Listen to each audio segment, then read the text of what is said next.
Bismillah ar-Rahman ar-Rahim. Assalamu alaikum wa rahmatullahi wa barakatuh.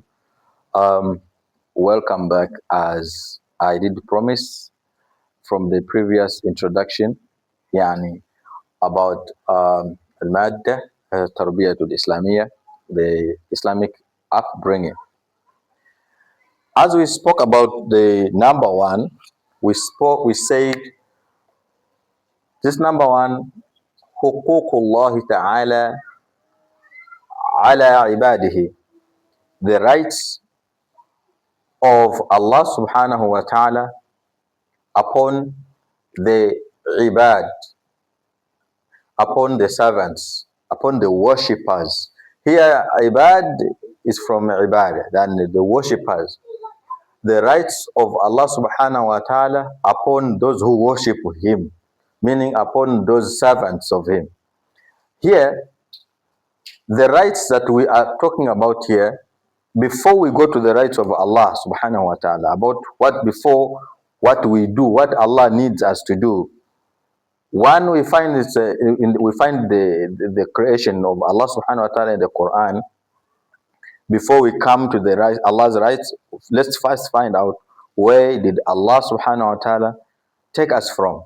Allah subhanahu wa ta'ala said in Surah Baqarah, Kaifa takfuruna billahi wa kuntum amwatan fa ahyakum.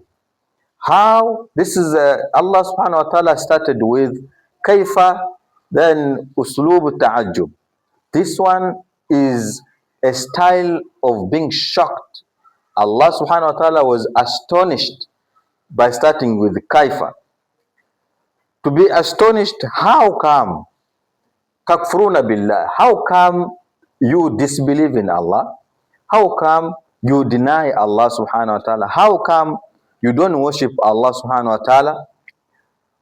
Wa kuntum amwatan, while you were not there. Actually, you were not on the map. That's what Allah is saying.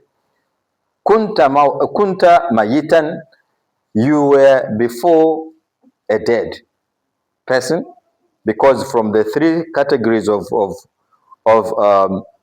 creation, Allah subhanahu wa ta'ala said, ثم إن أحدكم يجمع في بطن أمه 40 يوما نطفة. One of us is gathered into the womb of his mother for 40 days, when is just water. Meaning before the 40 days, this person was not mentioned before. How Allah subhanahu wa ta'ala say, how come you disobey Allah, but you were not mentioned before? You were not on the map before, right? فَأَحْيَاكُمْ. Then Allah subhanahu wa ta'ala gave you life, brought you on the earth. All right? Now, what's the purpose of Allah bringing you on this earth?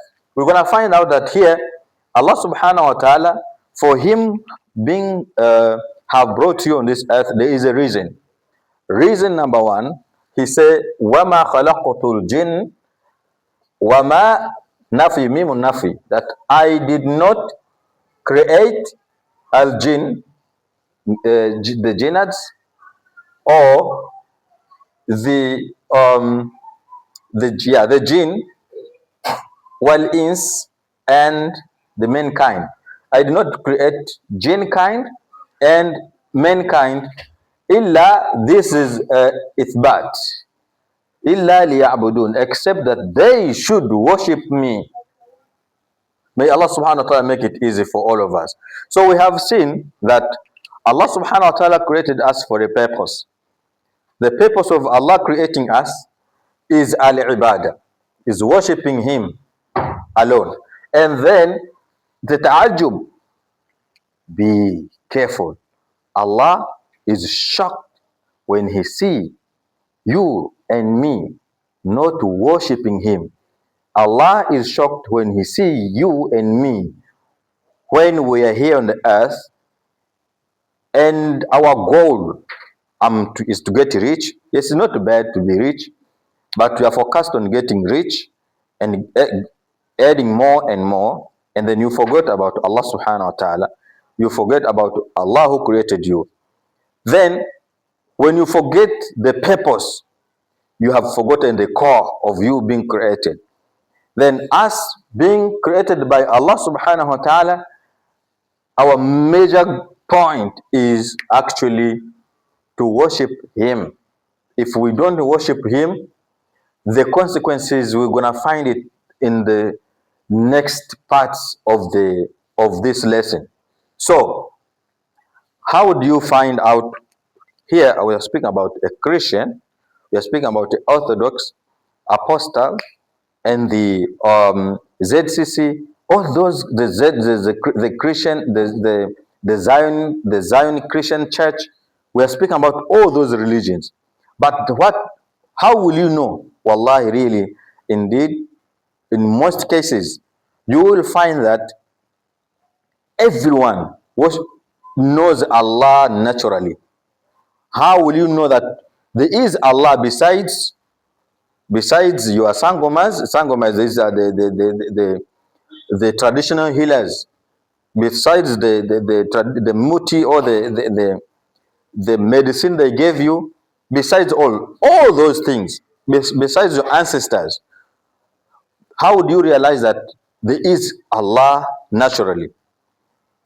The example Allah gave it to us in the Quran, where He said, وَإِذَا رَكِبُوا فِي الْفُلْكِ, when people embark on the ship or on the boat, دَعَوُا اللَّهَ, they ask Allah, they beg Allah. Why do they beg Allah?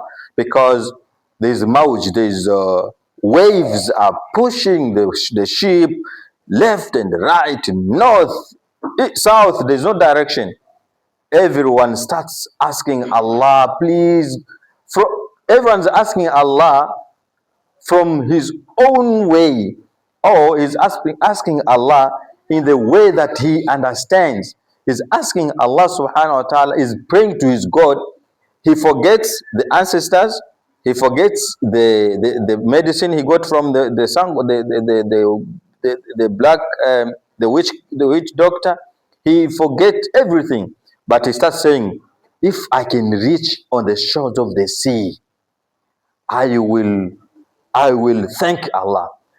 فَلَمَّا نَجَّاهُمْ إِلَى الْبَرِّ, when Allah takes them back on the shores of the sea, إِذَا هُمْ يُشْرِكُونَ, they worship, they start praising something not other than Allah.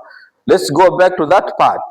When you are in crossroads, what you don't know where to go. Am I gonna die? Am I not gonna die? What's gonna happen? You are praying to God. The ancestors disappear, they run away, they are not there. Even those who worship Jesus, that is God, really, by that time in danger zone, a person forget to say Jesus. A person mention exactly, please God, that's the right Allah. That's the God we are talking about, that we need to give the rights of worship that we're gonna see in the next part following. So keep on following to know exactly what should we do to that creator who created us. Jazakumullah khair. Keep on following. Shukran.